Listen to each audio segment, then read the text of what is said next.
పాపకు డబ్బా పాలు పట్టడం అనేది లోకేశ్వరి బుద్ధిలేనితనం. ఇంకా డిజైన్ గురించి అంటావా? నువ్వు టెన్షన్ పడ్డం దేనికి? నేను ఉన్నాను కదా. గుణమ్మా, నువ్వు నాకు అబద్ధం చెప్తున్నావు కదా? అబద్ధమా? అవును. మీ ఆడవాళ్ళు ఏ విషయాన్నైనా మర్చిపోతారు, కానీ మీ అందం గురించి ఎవరన్నా తప్పుగా కామెంట్ చేస్తే మాత్రం తట్టుకోలేరు.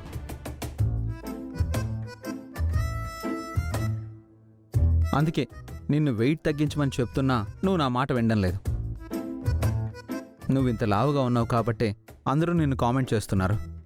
ఏంటండి లావు లావు? ఈ ప్రపంచంలో నేనొక్కదాన్నే లావుగా ఉన్నట్టు మాట్లాడుతున్నారు. ఏ లావుగా ఉన్న వాళ్ళు మనుషులు కాదా? చెప్పండి. మనుషులు కాదని నేను అంటం లేదే, ఫిట్గా ఉండాలి కదా అని అంటున్నాను. ఏమన్నారు? ఫిట్గా ఉండరా? ఆ, మీకంటే నేనే ఫిట్గా ఉంటాను. హలో, జిమ్ బాడీ అమ్మా ఇక్కడ. జిమ్ మహా అయితే రోజుకి ఎంతసేపు చేస్తారండి జిమ్? ఉదయం 2 గంటలు, సాయంత్రం 2 గంటలు. కానీ మా లేడీసు ఉదయం లేచినప్పటి నుంచి రాత్రి నిద్రపోయేంత వరకు పని చేస్తూనే ఉంటాము. ఓ, ఏంటి మీరు చేసే పని? ఉదయం లేచినప్పటి నుంచి మేము చెయ్యమా? ఆహా, ఏముంది, లేవగానే ఇల్లు ఉడ్చుకుంటారు, అంట్లు తోముకుంటారు, బట్టలు తుక్కుంటారు, టీలు, కాఫీలు, టిఫిన్లు, ఇంతే కదా. ఇంతే కదానా? ఇంతే కదా అని అంత తేలిగ్గా తీసి పారేయకండి. ఈ పనులన్నీ శారీరక శ్రమే కదా. అంటే మీరు జిమ్ములో కష్టపడ్డ దానికంటే మేమే ఎక్కువ శ్రమ పడుతున్నాం.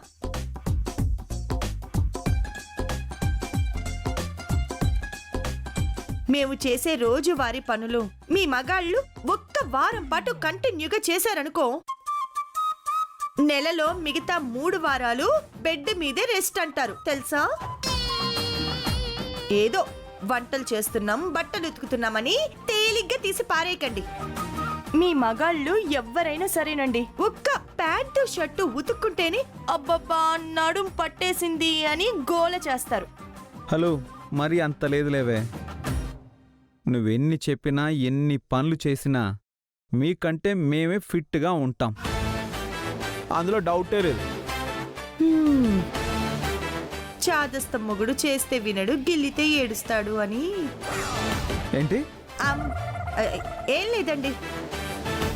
సరే, మన ఇద్దరిలో ఎవరు ఫిట్ గా ఉన్నామో ఇప్పుడే తెలుసుకుందామా? నేను రెడీ. కమాన్, 100 పుషప్స్ చేయాలా? అయ్యో, అది కాదండి. నేను కిచెన్ లోకి వెళ్ళి ఒక గ్లాస్ వాటర్ తీసుకొస్తాను. తాగి పెట్టాలా? నేనలా ఎన్నిసార్లు తిరిగితే మీరు కూడా అన్నిసార్లు తిరగాలి. నేను కిచెన్ వరకు వెళ్ళి ఇక్కడి వరకు ఎంత టైంలో వస్తానో మీరు కూడా అంతే టైంలో రావాలి. అలా ఎవరు ఎక్కువ సార్లు తిరుగుతారో వాళ్ళు ఫిట్ గా ఉన్నట్టు. Okay, I'm ready. అయితే ముందు నేను వెళ్ళి నీళ్లు తీసుకొస్తాను, తర్వాత మీరు వెళ్ళండి. మరి మార్నింగ్ అలా వచ్చేస్తావు కదా? ఈ వెటకారాలే వద్దంటున్నా. Go go go. హలో, ఆగు. ఏంటి? టైం పెట్టాలి అన్నావు కదా, పెట్టండి. Your time starts now. Go.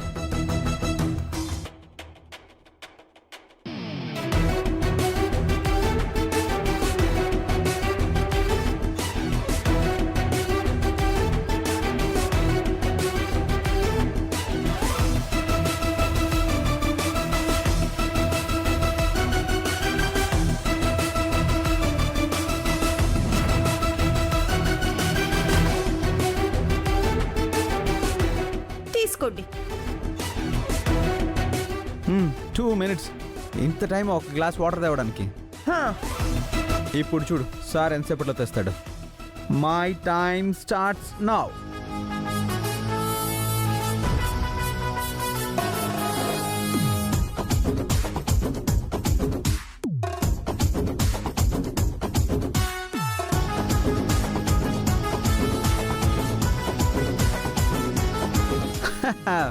చూసావా ఎంత? 30 seconds. అంత ఆనందపడకండి, అప్పుడే అయిపోలేదు. టైం ఆన్ చేయండి. Go.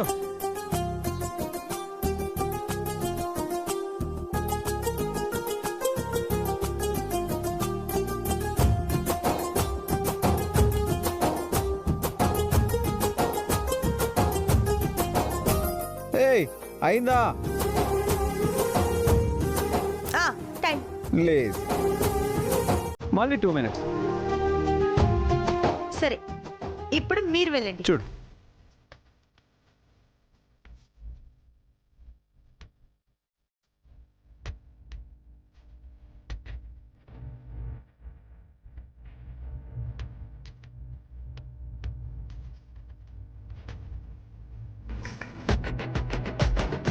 Forty 46 seconds. Okay, but still. Okay, time on చేయండి. Go go go fast.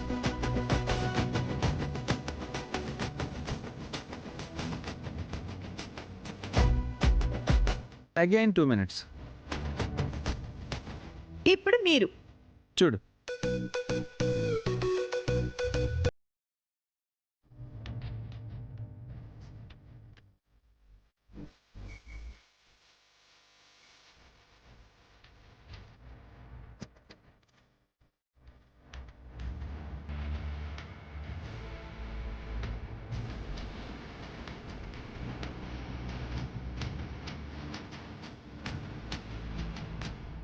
One minute. ఇప్పుడు నువ్వు. సరే, ఇప్పుడు నేను వెళ్తాను. టైం ఆన్ చేయండి. వెళ్ళు.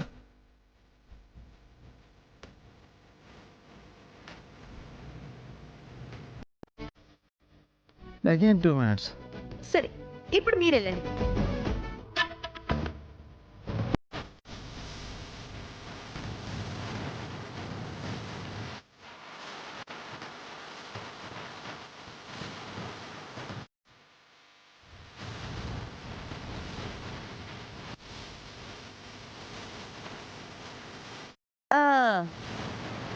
అమ్మా, ఏంటి ఫస్ట్ నుంచి నువ్వు 2 minutes మెయింటైన్ చేస్తున్నావు?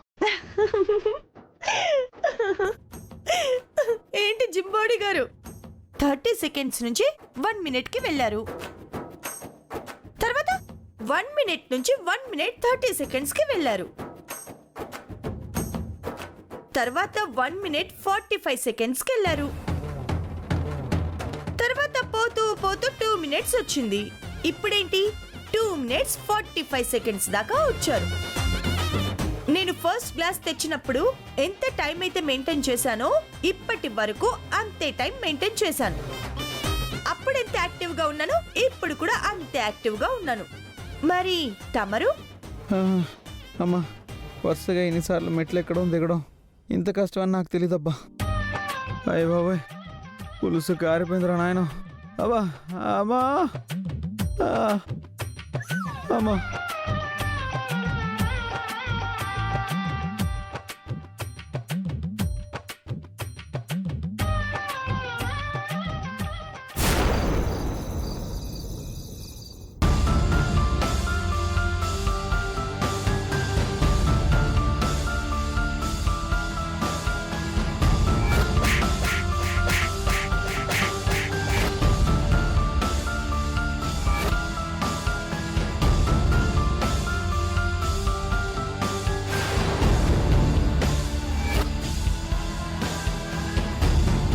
నిన్ను కాపాడడం కోసం నీ బాధ్యతల్ని నేను తీసుకున్నాను.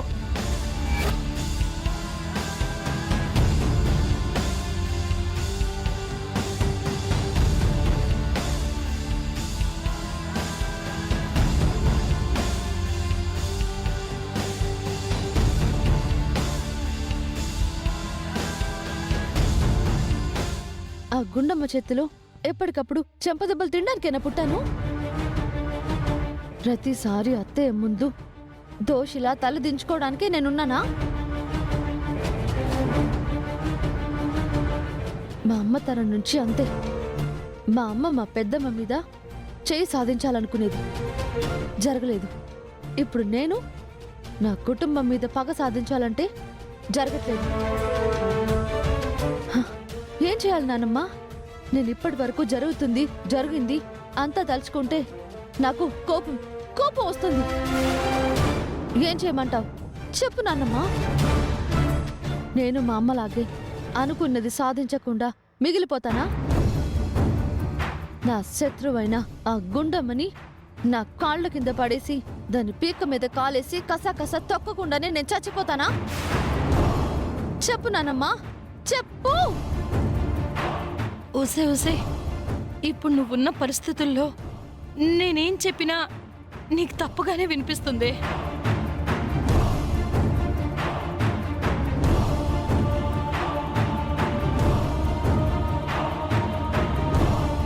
అనుకోను అనుకోను, నువ్వేం చెప్పినా తప్పుగా అనుకోను. నాకు నాకు ఏదొక దారి కావాలి. లేదంటే ఈ ఆలోచనలతో నేను నేను సూసైడ్ చేసుకుంటానేమోనని భయం వేస్తుంది నానమ్మా. చెప్పు నానమ్మా, చెప్పు. నాకు నాకు ఏదైనా సలహా చెప్పు. లోకి, మనం ఏదైనా సాధించాలి అంటే ఫస్ట్ మనం ఉన్న చోట బలాన్ని సాధించాలి. ఆ బలాన్ని గుండమ్మ మంచితనంతో సాధించుకుంది. అందుకే అందరూ దాని తరపున మాట్లాడుతున్నారు. అంటే అంటే ఇప్పుడు నేను మంచిదారిలో మారాలా? నేను మంచిదాన్ని అని అందరినీ నమ్మించాలా? మంచితనం అన్నమాట నీకు నాకు చాలా దూరమే. హా? దాని దగ్గరికి వెళ్ళాలని మనం అనుకున్నా అది మనల్ని చూసి భయపడి పారిపోతుంది. ఏంటి సెటర్ వేస్తున్నావా? ఆహా, నువ్వు సెటైర్ అనుకున్నా ఏమనుకున్నా ఉన్నదైతే అదేనే. మంచిదానివని నిరూపించుకోవాలంటే నాకు తెలిసిన ఈ జీవితం సరిపోదు. సో మనకు ఆ ఆప్షన్ వద్దే. అయినా ఎవరినైనా యుద్ధంలో గెలిపించేది బలం కాదే, వ్యూహం.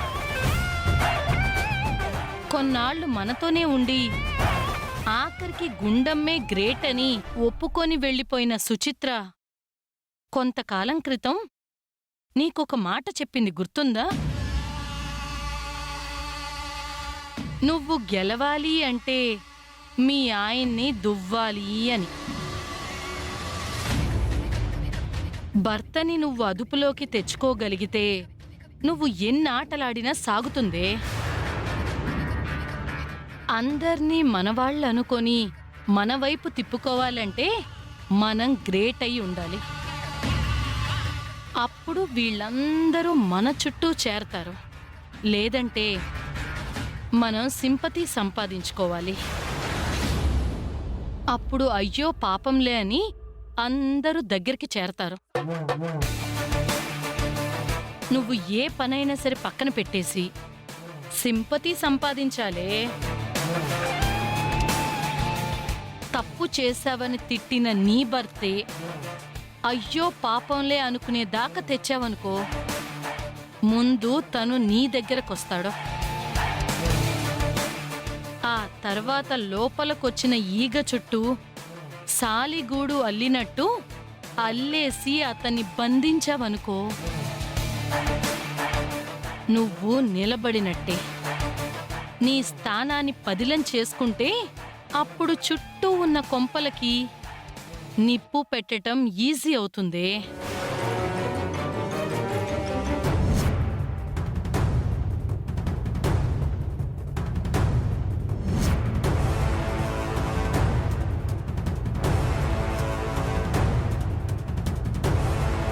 అదిగో మీ ఆయన వస్తున్నాడు.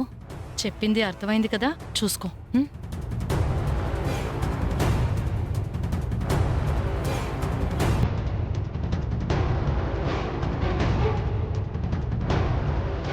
ఏవండి,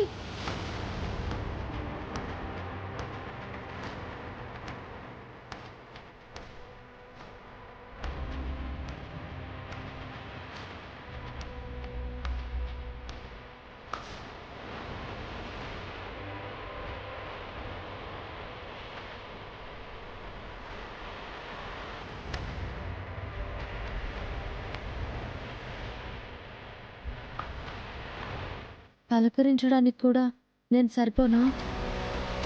పలకరింపులు అనేవి మనుషులతోనే ఉంటాయి. నేను చేసింది తప్పేనండి. అంతమంది ముందు మీ కాళ్ళు పట్టుకున్నాను. ఇంకా నా మీద కనికరం కలగలేదా?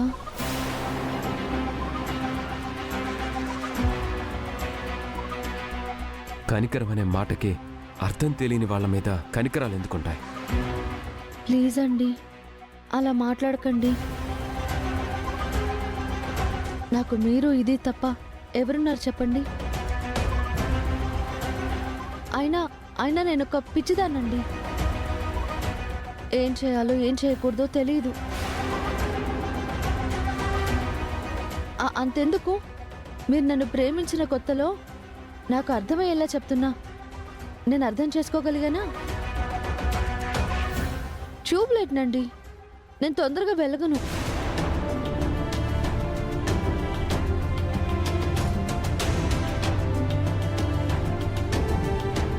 మీరు అప్పుడు ఓర్పుతో మీ ప్రేమని నాకు అర్థమయ్యేలా చేశారు కదా.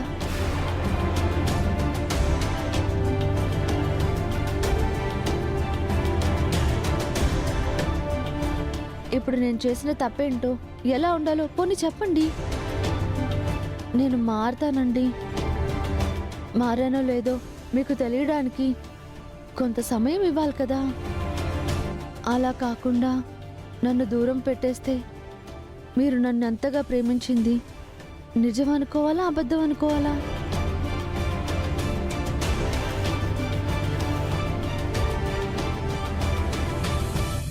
ఇక మీదట తెలిసి తెలియని తప్పు చేస్తే నన్ను లాగిపెట్టి కొట్టండి. నేనేం కాదనను, నేనేం ఫీల్ అవ్వను కూడా. కానీ వెంటనే నన్ను దగ్గరికి తీసుకుని నువ్వు చేసింది తప్పు అని ప్రేమగా చెప్పండి. నేను సరిదిద్దుకుంటాను. ఇప్పుడు నిద్రపోతున్న ఈ చంటిదానికి నాకు ఒక్కటే తేడా అండి. దానికి లోకం తెలీదు, నాకు లోకంలో బ్రతకడం తెలియదు. నీ మీద కోపం, ద్వేషం అలాంటివేవీ లేవు లోకేశ్వరి.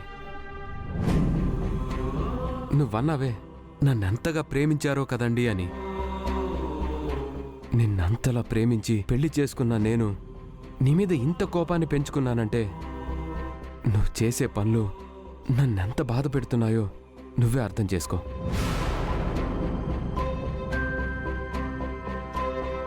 ఇప్పుడు నువ్వు కన్నీళ్లు పెట్టుకుంటూ నేను మారతానండి, నేను ఏ తప్పులు చేయనండి, నన్ను అర్థం చేసుకోండి, మీరు తప్ప నాకెవరున్నారండి అని ఇన్ని డైలాగులు చెప్పావు కదా. ఇప్పుడు కూడా నువ్వేదో సడన్గా మారిపోతావు, నీలో మార్పు వచ్చేస్తుందన్న నమ్మకం నాకైతే లేదు.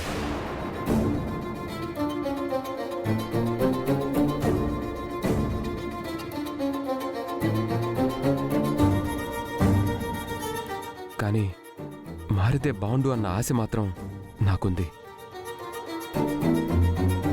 ఎందుకంటే నేను ప్రేమించాను కాబట్టి.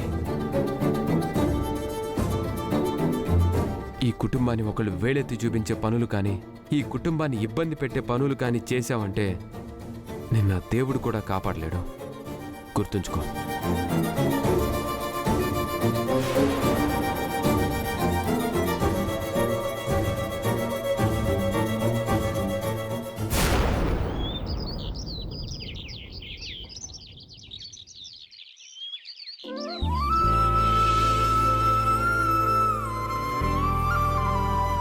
తాతయ్య, కాఫీ.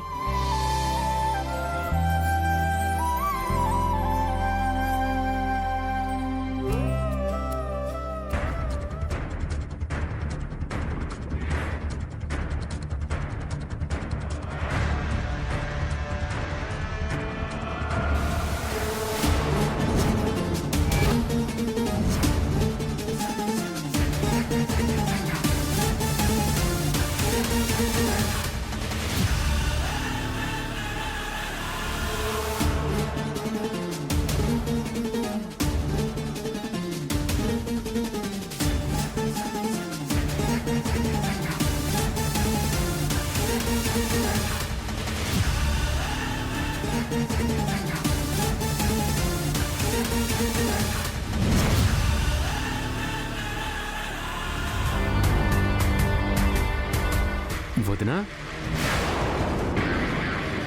వదినా ఆ, ఆ, ఆ, ఆ, ఏంటి బాబీ? ఏంటి అలా ఉన్నావు? ఏం లేదు బాబీ. కాఫీ కదా బాబీ, నేను తీసుకొస్తాను.